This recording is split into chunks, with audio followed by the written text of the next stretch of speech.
Aujourd'hui, on a compris deux choses avec ce qui s'est passé, avec l'épisode Covid, entre guillemets. On a bien sûr vu, à l'œil nu, ça s'est vu de manière grossissante, pas simplement qu'ils en avaient rien à foutre de nos vies. Les possédants, les dirigeants, les patrons, le gouvernement, ils en avaient rien à foutre de nos vies, c'est évident. Mais pire que ça, c'est pas simplement qu'ils ont détruit l'hôpital public, qu'ils ont rien fait pour aller réquisitionner les moyens de les construire, ces putains de masques et ces tests gratuits pour tout le monde. Ils sont en train aujourd'hui d'essayer de profiter de l'épidémie, pour une stratégie du choc, pour essayer de nous faire bosser 60 heures, pour essayer de baisser les salaires, pour essayer de s'attaquer à nos congés payés. Assassin! Exactement!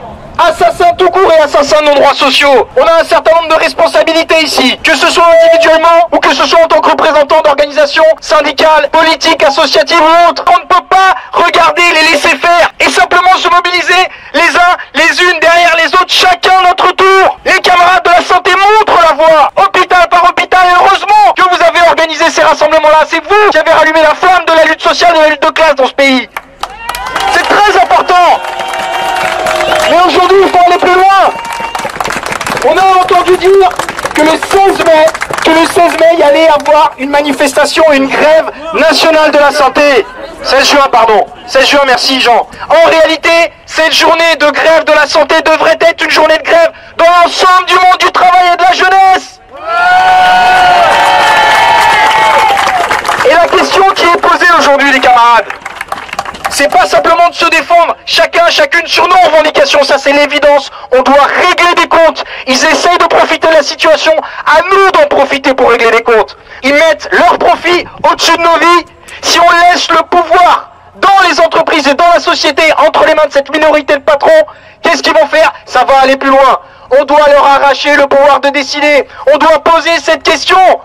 C'est eux ou c'est nous, et c'est nous qui devons reprendre le pouvoir de décider. Il devrait y avoir une intersyndicale qui devrait se réunir pour discuter d'un appel à la grève interprofessionnelle le 16 juin, et en réalité même à la rentrée il va falloir leur en foutre plein la gueule, on a besoin d'une grève générale. Il faut se débrouiller pour à un moment donné, vraiment taper tous en même temps.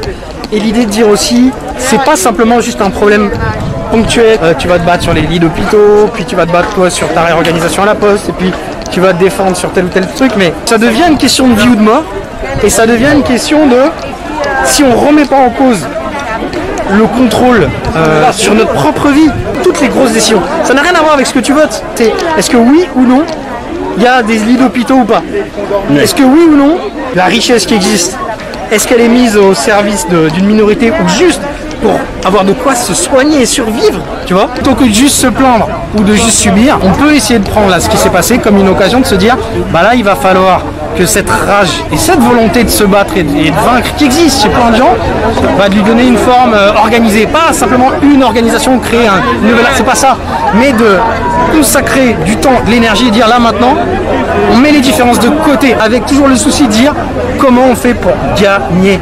Comment on fait pour entraîner un mouvement généralisé.